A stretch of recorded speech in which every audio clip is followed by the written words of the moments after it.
until we drop. Can't stop until we pop. Free players have always had a raw deal when it comes to new content. Pretty much every single update in the last 6 years has been for members, and the last free-to-play quest came out in very early 2002. So you can understand how surprised I was when the new quest, The Blood Pact, came out. The words new free quest have been tossed around a lot on the forums like nobody's business, but I don't think anyone actually expected them to make one. Even the people who suggested them knew that deep down Jagex didn't care for the non-member gutter snipes that populate the horrific bowels of their worlds. But no, this is Gerhard's RuneScape, people. We value the underling here.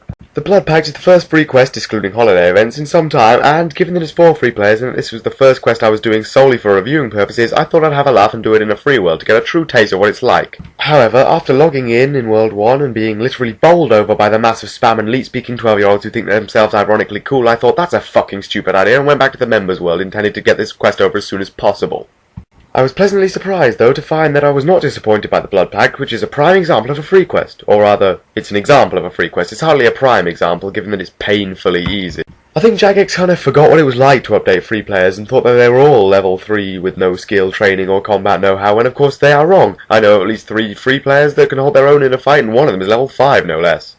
Still, combat noobiness aside, the Blood Pact gives a little insight into Zamorakian religious rites, and the bit about the Lumbridge catacombs gave me that scrap of historical information that I snapped up greedily as quick as possible. Essentially, what happens is that Xenia, a seasoned adventuress, wants your help in rescuing a woman named Ilona from 3 Zamorakian cultists. This isn't the same Xenia as the merchant in The Chosen Commander, though. By the way, nice job, Jagex. Maybe Andrew Gow has a cat called Xenia or something, I don't know.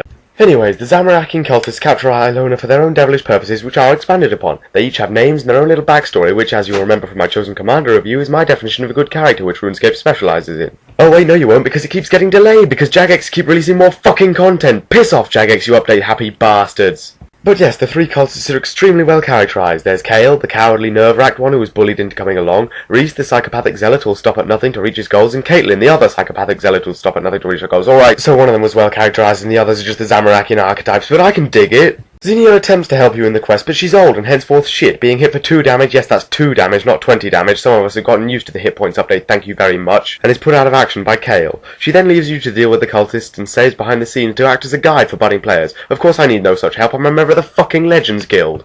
So I rushed out with my Abyssal Whip and I kicked Kale's black cowardly ass in one hit, smashing his life points down with a mighty 20. Yes, that's a 20 meaning a 2 in the old system, but I embrace change unlike some people, and sending him to his knees begging for mercy. I was intended to kill him, being a bad man and all, but his little sob story about how shit he was with a bow made me feel so sorry that I spared his life and made him fuck off back to whatever backwater township he came from. Leaving his bow and arrows there. Yeah, thanks, I'll be using those if I happen to need a toothpick. Now get out of my way, noob. The next fight was that Caitlin bitch, the crazy mage chick that seems to be another stereotype, and actually, does anyone else see a striking similarity between these Zamorakians and the ones in Adriscal? Are these dicks stealing my ideas, or what? Anyway, she uses mage across a chasm, so I ended up using Kale's fag bow in order to take her down, but I hit a 20 right from the off anyway, so I didn't feel the need to wash the filthy off my hands. Then, after sparing her life for some reason, probably because she has tits, I went downstairs and found Reese cackling about his plan to take over Lumbridge with an army of undead. Of course, I put paid to his theory by tearing him a new anus with my Abyssal Whip, and I ended up not sparing him, shouting, "Die, Zamorakian scum!" and finishing him off. After this, however, I found out that if you don't kill him, he drinks poison anyway, which would have been much more dramatic to watch, but oh well.